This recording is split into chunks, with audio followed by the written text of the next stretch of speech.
Hey guys, how's it going? Welcome to my video. Alright, so today we are doing the water pump on the Prius, and this should be an easy job. You could actually see it right there, and all you gotta do is take these 3 bolts off, take this off, and there it is.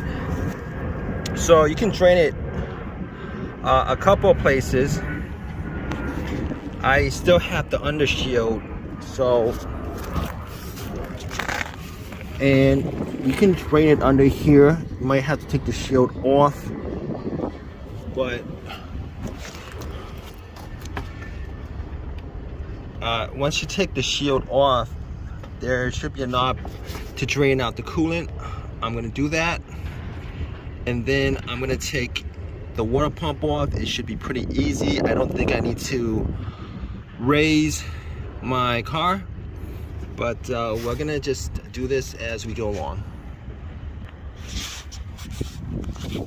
Yeah guys, so I was about to start on the water pump, but guess what? They sent me the wrong water pump.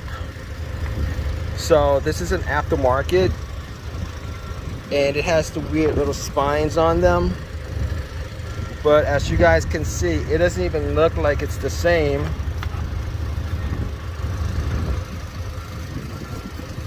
Does it? I know it's an aftermarket, but maybe I'm wrong?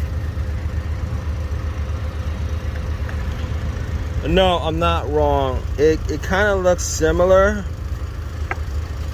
It kind of looks similar, but definitely not the same. Sucks. I think this might be for the inverter.